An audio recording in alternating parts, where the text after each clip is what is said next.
Hi children's. Hi చెప్పండి. పొద్దున తినరాలే కదా, స్కూల్ డే ఉన్నదని తిన్నారా? మరి తింటే కింద స్లో సౌండ్ వస్తుందా? Hi children's, good morning everybody. Good morning. Very good. చాలా చక్కగా ముస్తాబయ్య వచ్చారు.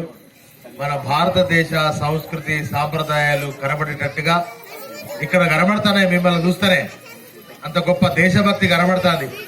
చాలా బాగా ఈరోజు స్కూల్ డేలో మీతో పాటు నేను కూడా ఉందామని చాలా అనుకున్నా. కానీ రేపటి నుంచే ఎన్నికల కోడ్ రావడం చేత ఈ నియోజకవర్గంలో అనేక మండలాలలో గ్రామాలలో అభివృద్ధి సంక్షేమ పథకాలు మరి ఇనాగ్రేషన్స్ ఉన్నాయి కనుక అటు వెళ్ళవలసి వస్తుంది. మరి పిల్లలు కానీ పిల్లల తల్లిదండ్రులు కానీ, ఎందుకంటే ఇది నా ఊరు నా బడి, ఇది నా ఊరు నా బడి. ఇక్కడనే చాలా గంటలు సమయాన్ని గడపాల్సింది ఉండే యాక్చువల్గా, కానీ విధి మరి వాళ్ళ రేపే ఎలక్షన్ కోడ్ అనేటువంటి దాని దృక్పథంగా వెళ్ళవలసి వస్తుంది. ఎనీహో మీ అందరికీ మరి నాతో పాటు ఈ పాఠశాల వార్షికోత్సవంలో పాల్గొంటున్నటువంటి గౌరవ ఎంఈఓ గారు వేణు గారికి, అదేవిధంగా గౌరవ సర్పంచ్ అయినటువంటి రమ్య మైపాలరావు గారికి, పాఠశాల ప్రధానోపాధ్యాయులు వారు వచ్చినప్పటి పాఠశాల కలకలలాడుతారు.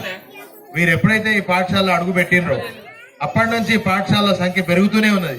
దినదిన ప్రవర్తమానమై మరి ముందుకు పోతా ఉంది. పాఠశాల అభివృద్ధి కోసం అనేక ప్రణాళికలు రచించి వారు పిల్లల్ని ఇంత చక్కగా విద్యాబుద్ధులతో పాటుగా అనేక మరి పిల్లలకు దేశభక్తి కానీ అన్ని వాల్యూస్, మోరల్ వాల్యూస్ నేర్పిస్తూ మీరు మీ టీం ఉపాధ్యాయులందరూ కూడా చాలా చక్కగా మరి క్రమశిక్షణ నేర్పిస్తూ విద్యార్థులను చాలా చక్కగా నడిపిస్తున్నారు. మీ అందరికీ నేను అభినందనలు తెలియజేస్తా ఉన్నా.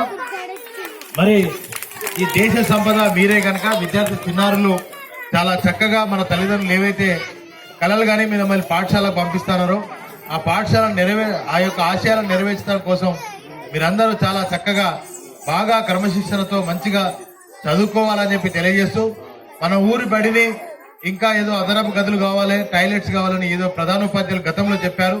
తప్పకుండా ఈ పాఠశాలకు కావాల్సినటువంటి అదనపు గదులు కానీ ఇంకే అవసరం ఉన్నా నేను తప్పకుండా చేస్తానని చెప్పి గతంలో చెప్పినా, ఇప్పుడు కూడా మరి చెప్తా ఉన్నా. ఇంకా ఈ పాఠశాల అభివృద్ధి కోసం స్ట్రెంత్ పెంచే దిశగా మీరు ప్రయత్నం చేయండి, సదుపాయాలు కల్పించే దిశగా నేను ప్రయత్నం చేస్తానని చెప్పి తెలియజేస్తూ, మరి అంతేకాకుండా ఈ పాఠశాల మరి చాలా చక్కగా ఇంకా ఇప్పుడు దాదాపు ఎంతమంది ఉన్నారు సార్ పిల్లలు? 170 మంది ఇప్పుడు ఉన్నారంటే మామూలు విషయం కాదు. చాలా ఎప్పుడో ఈ పాఠశాల ప్రాథమిక పాఠశాల మూతపడుతుంది అయిపోయింది అనుకున్న దశలో మీరు వచ్చి దీన్ని చిగురింపజేశారు. అశోక్ గారు మీరందరూ అంటే చేసిన కృషి మామూలు కాదు. అంగన్వాడీ టీచర్స్ కూడా ఇక్కడ ఉన్నారు. నేను వాళ్ళకు ఒక విజ్ఞప్తి ఏంటంటే, చిన్నపిల్లలు 3 ఏళ్ల పిల్లలను 2.5 ఏళ్ల పిల్లలు తీసుకుపోయి ఆ ప్రైవేట్ పాఠశాలలో వేసి వాళ్ళ ఆరోగ్యాన్ని అన్ని రకాల వాళ్ళని ఇబ్బంది చేస్తున్నారు. గౌరవ ఇక్కడ తల్లిదండ్రులు కూడా కొంతమంది వచ్చారు, గ్రామం వాళ్ళు. మైపాలరావు గారు దీని మీద మనం కాన్సన్ట్రేషన్ చేయాలి. పిల్లల ఆరోగ్యం మీద, పిల్లల భవిష్యత్తు మీద చాలా ప్రభావం పడుతుంది. ఖచ్చితంగా 4 ఏళ్ల వరకు పిల్లలను ఏ పాఠశాలకు పంపించద్దు. అప్పుడే మీరు ఇచ్చే బాలామృతం కానీ ఇంకా డిఫరెంట్ పిల్లలకు తల్లులకు ఇచ్చేటువంటి పోషకాహారం.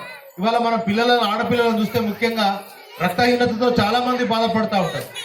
కనుక అట్లాంటి అంటే చిన్నప్పటి నుంచి పోషక విలువలు ఉన్నటువంటి ఆహారాన్ని తీసుకోకపోవడం చేత మరి భారతదేశం ఆరోగ్యవంతమైనటువంటి భారతదేశం, ఒక తెలంగాణ ఆరోగ్యవంతమైన తెలంగాణ తయారు కావాలంటే చిన్నప్పటి నుంచే పోషక విలువలు ఉన్నటువంటి ఆహారాన్ని తీసుకోవడం. మన ప్రభుత్వం ఏర్పాటు చేసినటువంటి మరి యొక్క అంగన్వాడీ కేంద్రాలను సద్వినియోగం చేసుకుంటూ, మీరు కూడా అంగన్వాడీ కేంద్రంలో టీచర్లు పిల్లలు రాగానే ఆ తల్లిదండ్రులకు కొద్దిగా ఏదైతే వాళ్ళు ఊహించుకుంటారో ఆ ఏబిసిడిలో మరి తర్వాత దానికి సంబంధించిన ఎల్కేజీ నర్సరీకి సంబంధించిన బుక్స్ కూడా ఏమైనా తెప్పించి ఇక్కడ కూడా ఇది జరుగుతుంది అనే దాన్ని కోసం అంగన్వాడీ టీచర్ ప్రత్యేకంగా కృషి చేయాలని చెప్పి తెలియజేస్తూ, మరి ఇక్కడ అంగన్వాడీ కేంద్రం సొంత భవనం ఉన్నదో లేదో నాకు తెలియదు.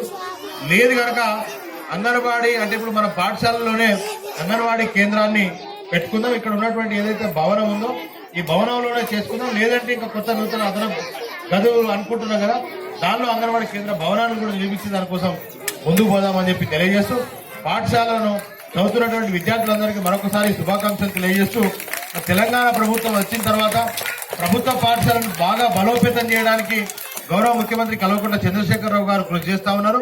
దానిలో భాగంగా సన్న బియ్యం కూడా మరి ఇచ్చి ఏదైతే బలహీన వర్గాల దళిత పిల్లలే ప్రభుత్వ పాఠశాలలో చదువుకుంటారు కనుక వాళ్లకు మంచి ఆహారంతో పాటు నాణ్యమైనటువంటి కార్పొరేట్ విద్య ప్రభుత్వ పాఠశాలలో అందడం కోసం ఈ ప్రభుత్వం కృషి చేస్తుంది కనుక మీరందరూ చాలా చక్కగా ఇక్కడ పనిచేస్తున్నారని నాకు సంఖ్యాపరంగా చూస్తేనే అర్థమవుతుంది. పిల్లలను చూస్తేనే వాళ్ళు చక్కగా ముస్తాబయ్య వచ్చారు, చాలా చక్కగా డిసిప్లిన్ క్రమశిక్షణతో ఉన్నారు మీ పిల్లలు. చాలా ఇంకా ముందుకు దీన్ని అభివృద్ధి చేయాలని చెప్పి ఆ అభివృద్ధిలో నేను కూడా మీకు తోడ్పాటు ఉంటానని చెప్పి తెలియజేస్తూ నాకు ఈ అవకాశం ఇచ్చిన మీ అందరికీ ధన్యవాదాలు తెలియజేస్తూ ముగిస్తున్న. జై హింద్, జై తెలంగాణ.